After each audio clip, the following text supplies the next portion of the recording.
원장님, 대장암이 많이 늘고 있는 가장 큰 원인은 무엇인가요? 최근 한국에서 대장암 발병률이 급격히 증가하고 있습니다. 이러한 현상은 여러 요인들이 복합적으로 작용한 걸로 분석이 됐는데, 첫 번째는 서구화된 식습관의 영향입니다. 우리나라는 전통적으로 채식 유지에 따른 유지를 하고 있었는데 급격히 경제 발전이 되면서 생활에 큰 변화가 있었습니다. 육류, 특히 붉은색 고기와 가공육의 섭취가 크게 늘어나면서 대장암의 발생 위험이 높이는 요인으로 지적이 되고 있습니다. 가공육에는 발암물질이 포함되어 있어서 과도한 섭취 시에 대장암 위험을 급격히 증가시킬 수 있습니다. 두 번째는 음주와 흡연의 증가입니다. 한국은 음주 문화가 사회 전반에 깊숙이 자리 잡고 있는데 이러한 알코올 소비량이 지속적으로 증가하고 있습니다. 과도한 음주 같은 경우에는 대장 점막의 손상을 줘서 암 발생 위험을 높입니다. 또한 흡연은 대장암의 중요한 위험 인자로 알려져 있는데 흡연 역시 흡연량이 증가할수록 위험도는 더욱 비례해서 증가한다고 볼 수 있겠습니다. 마지막으로 운동 부족과 비만의 영향입니다. 현대인은 자식 생활과 신체 활동이 많이 감소가 되어 있는데 신체 활동의 감소는 비만으로 이어지고 비만이 암 발생률을 급격히 높인다고 볼 수 있겠습니다. 특히 복부 비만 같은 경우는 대장암과 밀접한 관련이 있는데 복부 비만은 인슐린 저항성을 높여 대장암 발생 위험을 증가시킵니다.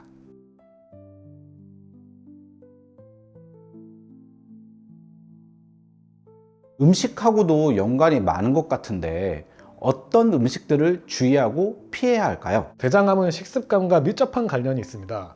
특정 음식의 섭취는 대장암 발생 위험을 높일 수 있습니다.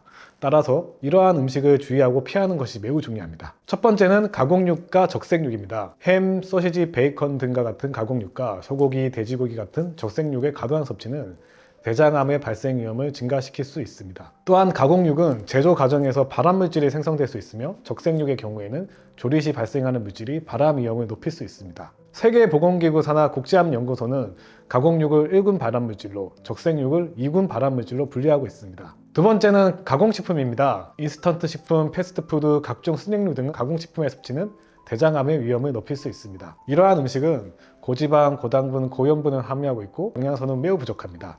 또한 가공식품의 섭취는 장내 미생물의 불균형을 초래하고 이는 염증 반응을 일으켜 대장암의 발생과 밀접히 연관될 수 있습니다. 세 번째는 정제된 탄수화물과 당분입니다. 흰빵, 흰쌀, 설탕이 많이 들어간 음료와 디저트 등 정제된 탄수화물과 당분의 과도한 섭취는 인슐린의 분비를 증가시키고 이는 대장암 발생 위험을 높일 수 있습니다.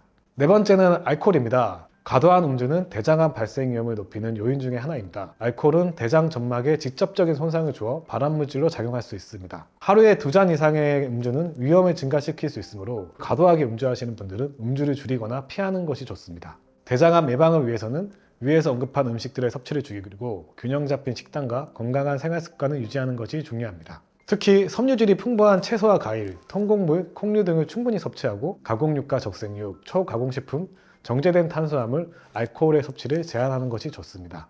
또한 규칙적인 운동과 적절한 체중 관리를 통해 대장암의 위험을 줄일 수 있습니다.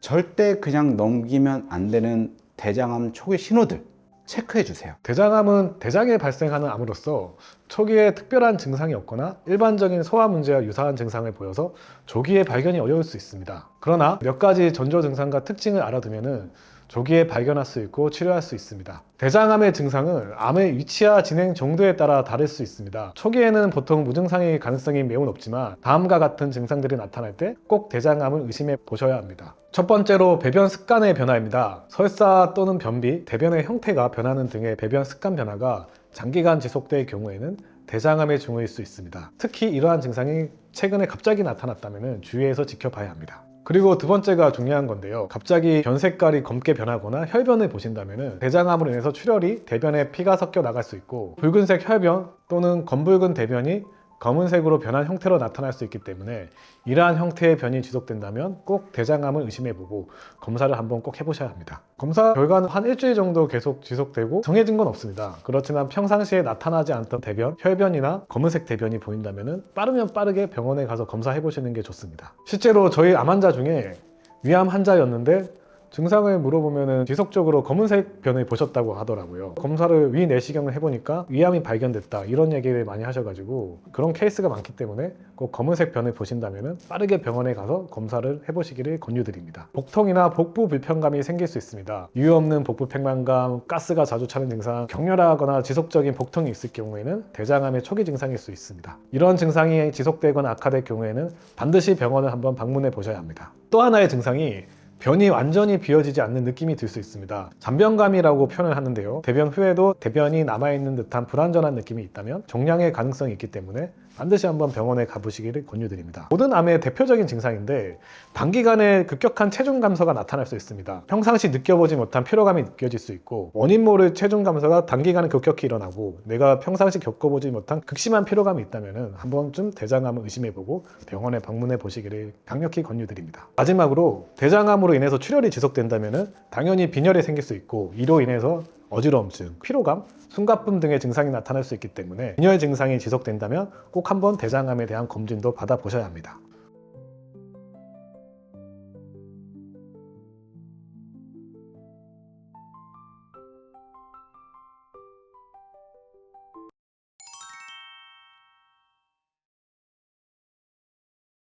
원장님, 암을 예방하기 위해 먹으면 좋은 음식, 원장님은 어떤 음식을 추천하고 이런 음식을 먹을 때 주의사항들이 있을까요? 실제 진료 현장에서 암 환자분들이 물어보는 것 중에 하나가 어떤 음식을 어떻게 먹어야 되는지에서 많이 물어보시거든요. 암 환자한테 좋은 5가지 음식을 얘기하기 전에 기본적인 얘기를 좀 드릴까 합니다. 암 환자들 같은 경우는 체내 산성도를 몸을 알칼리화하는 게 좋습니다. 몸이 산성화된 분들은 암세포가 증식하기 좋은 환경이기 때문에 가능한 몸을 알칼리화를 해줘야 되는데 어떤 식으로 몸을 알칼리화할 수 있을까 고민일 텐데 그 원론적인 내용을 좀 설명드릴까 합니다. 우리가 먹는 음식들을 크게 6가지 6대 영양소로 분류할 수 있는데 첫 번째가 포도당, 두 번째가 단백질, 세 번째가 지방, 그리고 물, 미네랄, 비타민이라 6가지 영양소로 나눌 수가 있습니다. 앞에 얘기한 포도당, 단백질, 지방산 같은 경우는 우리 몸에서 흡수가 되면 산성물질로 변해버려요. 3가지 영양소를 먹지 않으면 우리가 살아갈 수가 없거든요. 3가지 음식을 먹을 때는 가능한 알칼리성이 강한 음식, 가능한 좋은 음식들을 먹어줘야 되는데 예를 들면 단백질을 섭취할 때 붉은 고기류 같은 경우는 우리 몸에 들어오면 산성화 경향이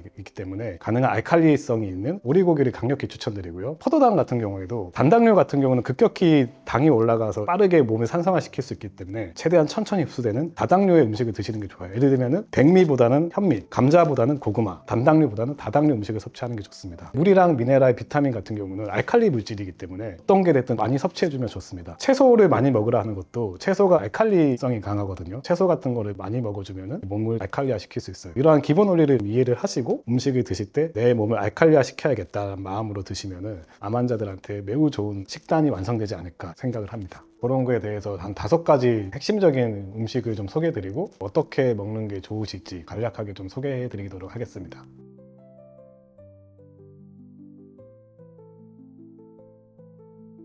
첫 번째는 마늘입니다. 마늘에는 알리신이라는 강력한 항균 및 항암 성분이 포함하고 있어서 암세포의 증식을 억제하고 면역 체계를 강화하는 데 아주 큰 도움을 줍니다. 특히 위암, 대장암, 폐암 등 여러 가지 암의 발병 위험을 낮추는 것으로 알려져 있습니다. 마늘은 다양한 방식으로 먹을 수가 있는데 생으로 섭취하셔도 좋고 요리에 첨가해서 다양한 방식으로 활용하셔도 좋고 마늘을 다진 후에 몇 분간 두면 활성 성분이 더욱 증가하거든요. 바로 조리하지 말고 잠시 두었다가 식자재로 활용하시는 것도 좋습니다. 마늘 같은 경우는 특별히 구애받지 않고 생으로도 먹어도 좋고 다양한 방식으로 섭취하시면 좋습니다. 두 번째는 많은 분들이 알고 계실 수 있겠지만 브로콜리입니다. 브로콜리 같은 경우는 십자가 채소로 솔포라판이라는 항암 성분을 풍부하게 함유를 하고 있습니다. 암세포의 성장을 억제하고 특히 대장암, 유방암 등의 위험을 감소시키는 것으로 알려져 있습니다. 브로콜리 같은 경우에는 어떻게 먹는 게 좋냐면은 찌거나 살짝 데쳐 섭취하면은 영양소 손실을 최소화할 수 있어서 이런 방식으로 다양한 요리에 활용해서 맛과 건강을 동시에 챙길 수 있습니다. 세 번째는 토마토입니다. 토마토에는 라이코펜이라는 강력한 항산화제가 다량으로 함유되어 있습니다. 전립선암, 폐암, 위암 등의 위험을 낮추는 데 매우 효과적입니다. 라이코펜 같은 경우에는 익혀 먹을 때 체내 흡수율이 높아지므로 토마토 소스나 스튜 등으로 조리해서 섭취하는 것이 좋습니다. 올리브 오일과 함께 조리하면 라이코펜의 흡수율을 더욱 높일 수 있다고 알려져 있습니다. 네 번째는 광항입니다. 광항의 주성분인 커큐민 같은 경우에는 강력한 항염 및 항암 작용을 합니다. 다양한 논문에서 증명이 됐는데요. 성분은 염증을 감소시키고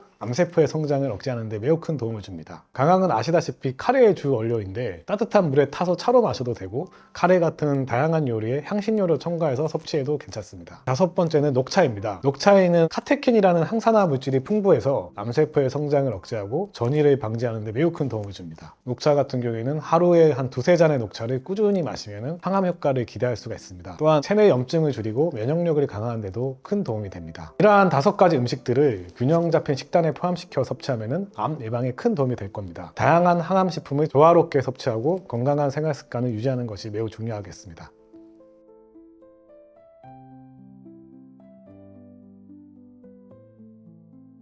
그럼 마지막으로 한국인들에게 암을 폭증시키는 최악의 음식들은 어떤 것들이 있을까요? 정말 꼭 피해야 될 음식들이 있습니다. 첫 번째가 가공된 제품들이 있거든요. 햄, 소세지, 베이컨 이런 거는 절대 드시면 안 됩니다. 이런 것들이 1군 발암물질로 분류가 되어 있기 때문에 가능한 이런 가공된 음식, 인스턴트 식품들, 라면, 햄버거 꼭 피해 주셔야 되고, 아까 서두에 잠깐 얘기했듯이 암 환자들은 급격히 체중 감소가 생길 수 있고 근감소증, 영양결핍이 생길 수 있기 때문에 단백질 섭취는 꼭 해주셔야 돼요. 이왕이면은 신선한 자연식품의 단백질을 꼭 섭취해 줘야 되고, 가공육보다는 이러한 신선한 가공 육류 중에서도 붉은류 고기, 돼지고기, 소고기 같은 고기에는 철 성분이 많기 때문에 이러한 철 성분이 암세포를 증식시킬 수 있기 때문에 철 성분에 많은 붉은 고기를 피해 주시고, 닭이나 오리고기 같은 단백질을 섭취해 줘야 되고, 이왕이면은 닭보다는 오리고기가 좋습니다. 꼭 피해야 될 음식이 상식적인 얘기인데 알코올, 음주는 꼭 자제를 해주셔야 됩니다. 음주는 우리 몸에 들어오면 발암물질로 작용을 할 수 있고 대장암의 발병 위험도 급격히 높일 수 있기 때문에 술은 가능한 꼭 피해 주셔야 됩니다. 유제품 중에서 우유는 인슐린 유사인자라 해가지고 우유가 암세포의 성장을 시키는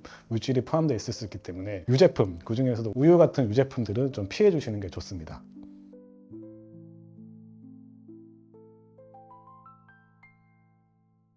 오늘 암 환자한테 좋은 5가지 음식과 피해야 될 음식들에 대해서 알려드렸는데 다 지키고 살기는 참 쉽진 않아요. 예를 들면 술이 암 환자한테 좋지 않다는 건 누구나 다 알고 있어요. 술이 암을 유발시킬 수 있다는 걸. 근데 이걸 피하고 살 수는 없잖아요. 현대 생활을 하다 보면 패스트푸드를 또 안 먹을 수는 없잖아요. 가공육이나 인스턴트 식품들, 그리고 음주 피할 수 없다면 최대한 줄이는 방향으로 식단을 짜보는 것도 괜찮습니다. 예를 들면 패스트푸드는 한 달에 한두 번은 먹겠다. 음주 같은 경우는 내가 주 1회 아니면 월 1회로 좀 고정을 해서 회식 같은 자리도 최대한 절제하겠다. 뭐든지 완벽하게 끊는 게 제일 좋을 수 있겠지만 힘들다면 유도리 있게 내가 하루 제한량을 두는 거죠. 내가 이 음식을 피할 수가 없다면 한 달, 한 주에 어느 정도까지만 딱 먹겠다, 이렇게 제한을 두시고 식단을 짜보는 것도 좋은 방법입니다. 그리고 서두에 얘기했듯이 암세포는 활성화된 환경을 좋아하기 때문에 내 몸을 알칼리화 해주는 게 좋은데, 그렇기 때문에 물, 미네랄, 비타민류, 내가 몸에 안 좋은 음식을 많이 먹었다 싶으면 물이나 미네랄, 이런 채소류 음식들을 섭취를 좀 늘려주시는 것도 식단에 포함시키는 거죠. 가공육을 먹는다, 가능한 채소 같은 것을 식단에 포함시켜서 같이 먹어주고, 음주를 한다면 음주 전후로 좀 물이나 이런 미네랄 섭취도 좀 늘려주시고, 좋은 음식들을 최대한 섞어주고 최악의 음식들은 최대한 좀 자제하는 방향으로 짜보는 게 이상적이라고 생각합니다.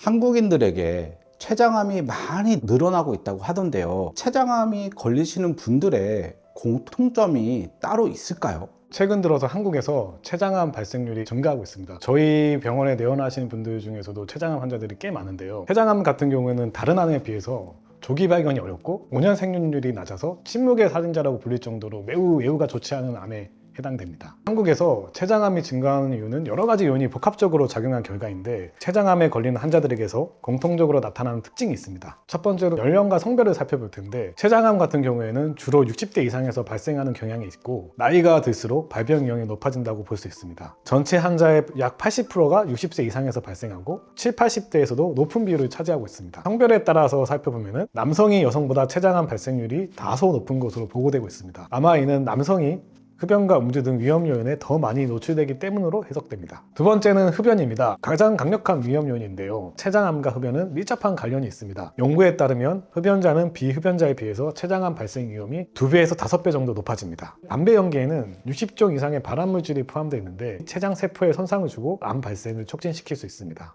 하루에 한 갑 이상 흡연하는 사람들은 췌장암 발생 확률이 더욱 증가합니다. 금연을 하면은 시간이 지남에 따라서 췌장암 위험이 감소하지만 완전히 비흡연자 수준으로 돌아가기까지는 10에서 15년 정도가 걸릴 수가 있습니다. 세 번째는 당뇨병과 췌장암의 연관성입니다. 당뇨병, 특히 최근에 진단된 당뇨병은 췌장암의 신호일 가능성이 있습니다. 연구에 따르면 췌장암 환자의 30에서 40%가 당뇨병을 동반하고 있고, 이는 일반인의 당뇨병 유병률보다 훨씬 높은 수치입니다. 내가 가족력도 없고 특별히 당 수치가 높다는 얘기도 들은 적이 없었는데, 갑작스럽게 당뇨병이 발병하거나 기존 당뇨병 환자가 별다른 이유 없이 혈당 조절이 어려워진다면 췌장에 대한 검사를 꼭 받아보시는 것이 좋습니다. 네 번째는 가족력과 유전적 요인입니다. 췌장암의 원인 중 하나로 가족력이 꼽힙니다. 만약 부모, 형제, 자매 등 직계 가족 중에 췌장암 환자가 있다면 발병 위험이 2~3배 정도 증가하고, 가족 중 2명 이상이 췌장암을 앓았을 경우에는 위험도가 무려 10배 이상 증가할 수 있습니다. 유전적 소인과 함께 암 같은 경우는 생활 습관도 매우 중요한데, 가족 내 생활 습관이 비슷하다는 점도 가족력과 영향을 미칠 수 있습니다. 다섯 번째는 만성 췌장염은 췌장암의 중요한 위험 요인 중 하나입니다. 오랜 기간 가암한 사람들에게서 만성 췌장염이 발생할 가능성이 높고, 이는 시간이 지남에 따라서 췌장암으로 발전할 수 있습니다. 과도한 음주 같은 경우에는 췌장 세포에 손상을 줄 수 있고, 손상이 염증을 유발해서 장기적인 변화를 일으킵니다. 가능한 음주를 자제하고, 특히 만성 췌장염을 앓고 있는 사람들은 췌장암이 걸릴 확률이 높기 때문에 정기적인 검진이 꼭 필요합니다. 여섯 번째로 비만과 운동 부족입니다. 비만 같은 경우에는 췌장암 발생 위험을 1.5배 증가시킨다고 알려져 있습니다. 특히 내장 지방이 많은 북부 비만은 인슐린 저항성을 증가시키고, 이는 췌장 세포에 부정적인 영향을 미쳐서 암 발생 위험을 높일 수 있습니다. 신체 활동이 부족한 사람은 운동을 꾸준히 하는 사람보다 췌장암 위험이 30에서 40% 정도 더 높다는 연구 결과도 있습니다. 적절한 체중 관리와 규칙적인 운동은 췌장암 예방에 큰 도움이 될 수 있습니다. 일곱 번째로 서구화된 식습관을 꼽을 수 있습니다. 현대인의 식습관 변화도 췌장암 증가의 중요한 원인 중 하나로 꼽힙니다. 예를 들면 햄이나 소시지, 베이컨, 가공육들은 발암물질을 함유할 가능성이 높고, 고지방 고칼로리 식품은 비만 및 인슐린 저항성과 연관돼서 췌장암 발생률을 높이고, 당분이 많은 음식, 설탕이나 정제된 탄수화물은 혈당 변동이 심해서 췌장에 부담이 되어서 췌장암 발생률을 높일 수 있습니다. 반대로 섬유질이 풍부한 채소와 과일, 통곡물, 불포화 지방이 포함된 음식 등을 올리브유, 견과류, 생선 등은 섭취를 하면 췌장 건강에 많은 도움이 될 수 있습니다. 여덟 번째로 환경적 요인과 화학물질에 대한 노출입니다. 일부 연구에서는 석유화학 제품, 금속 가공업, 농약 등의 환경적 요인이 췌장암 발생에 영향을 미칠 수 있다고 보고하고 있습니다. 휘발유 관련 화학물질, 살충제, 방사선, 석탄가스 등에 반복적으로 노출될 경우에는 췌장암 위험이 증가할 수 있습니다.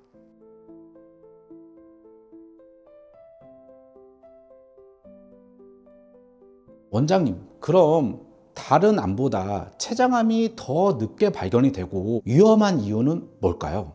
췌장암의 구조적인 이유에서 원인을 찾아볼 수 있는데, 췌장암 같은 경우는 머리, 몸통, 꼬리로 나눌 수가 있어요. 머리에 발생한 췌장암 같은 경우에는 생각보다 조기에 발견되는 경우도 많습니다. 왜냐하면 담도를 막아서 황달 같은 증상들이 바로바로 나타날 수가 있거든요. 상대적으로 몸통이나 꼬리에 생기는 암은 머리에 생기는 것보다 빈도수가 높은데, 상당히 큰 사이즈로 발견되기 전까지는 증상이 나타나지가 않아요. 머리 쪽은 황달이 나타나는데, 몸통이나 꼬리 같은 경우에는 사이즈가 증가를 한참을 해도 증상이 없고, 사이즈가 상당히 커졌을 때 등 통증, 허리 통증으로 나타날 수 있는데, 통증이 나타나서 확인을 했을 경우에는 이미 사이즈가 너무 커서 변이가 돼서 나타나는 경우도 있기 때문에, 이러한 이유로 초기에 증상이 특별히 없기 때문에 늦게 발견돼서 외유가 좋지 않은 결과로 이어진다고 볼 수 있습니다. 췌장암이 위험한 이유 중에 하나가, 췌장암 같은 경우에는 섬유 조직으로 좀 덮여 있어가지고 항암제를 써도 항암제가 침투를 못합니다. 췌장암 같은 경우에 늦게 발견되기도 하고, 조직학적인 특성상 항암제가 잘 침투하지 못하기 때문에 외유가 좋지 않은 침묵의 살인자로 불리는 이유라고 볼 수 있겠습니다. 췌장암 같은 경우에는 무조건 항암 치료를 한다고 보시는 게 좋습니다. 예전에는 초기 암 같은 경우에 일단 수술이 가능한 정도의 초기 암, 사이즈도 적고 혈관 침범이나 주변 장기 침범이 적은 초기 췌장암 같은 경우에는 수술을 바로 하고 항암 치료를 하는 경우가 많았는데, 요새는 초기 암인 경우에도 항암 치료를 먼저 하고 수술을 하는 경우가 많고, 췌장암 같은 경우에는 왜 이렇게 하냐면은 워낙에 특징이 주변 장기로 전이가 잘 돼요. 내가 영상학적으로 CT나 MRI에서 5mm 이상에서부터 발견이 되는데, 보이지 않는 암세포들이 혈액 속에 떠다닐 가능성이 매우 높기 때문에 항암 치료는 필수로 하신다고 생각을 하셔야 됩니다. 항암 치료를 해서 반응이 좋으면은 수술이 불가능한 경우에서도 절제 가능한 수술이 가능한 경우로도 바뀔 수 있기 때문에 저희는 보조요법을 많이 하고 있는데 췌장암 환자분들이 항암 치료를 하면서 고주파 온열암 치료를 병행했을 때 좋은 결과들이 많이 있기 때문에 보조요법으로 고주파 온열암 치료를 병행하는 것이 좋습니다. 고주파 온열암 치료 같은 경우는 췌장암 같은 경우에 조직이 섬유질로 둘러싸여 있고 항암제가 침투하기 어려운 조직학적인 환경인데 고주파 온열암 치료를 하면은 이런 섬유질을 좀 파괴시켜주고 항암제가 췌장암 세포 쪽으로 잘 침투될 수 있게 도와주기 때문에 항암의 효과를 올려준다 보시면 되고, 항암 치료랑 고주파 온열암 치료를 같이 했을 때 더 좋은 애유를 나타낸다는 연구 결과 논문들이 많이 있거든요. 췌장암 환자분들 항암 치료 하실 때 고주파 온열암 치료는 같이 병행하시기를 추천드립니다.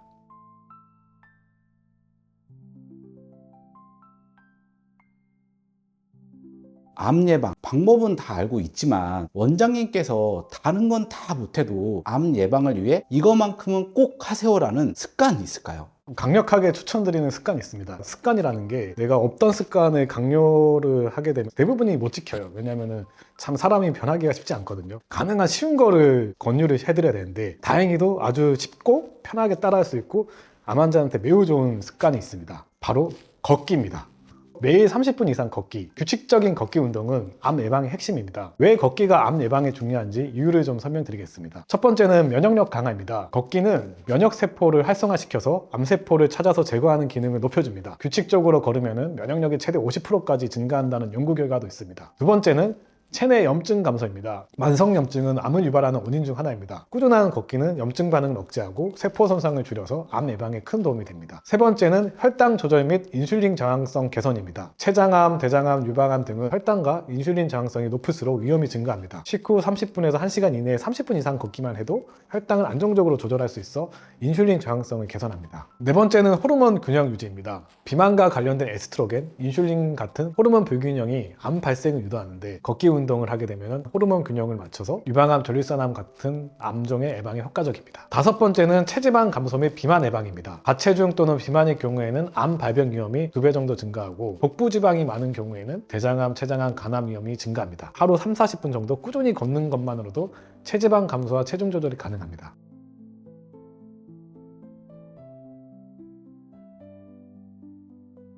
오늘은 췌장암에 대해서 살펴봤고 암 환자분들한테 좋은 걷기 운동에 대해서 소개하는 시간을 가졌습니다. 오늘 내용도 여러분의 건강에 도움이 되었으면 좋겠습니다.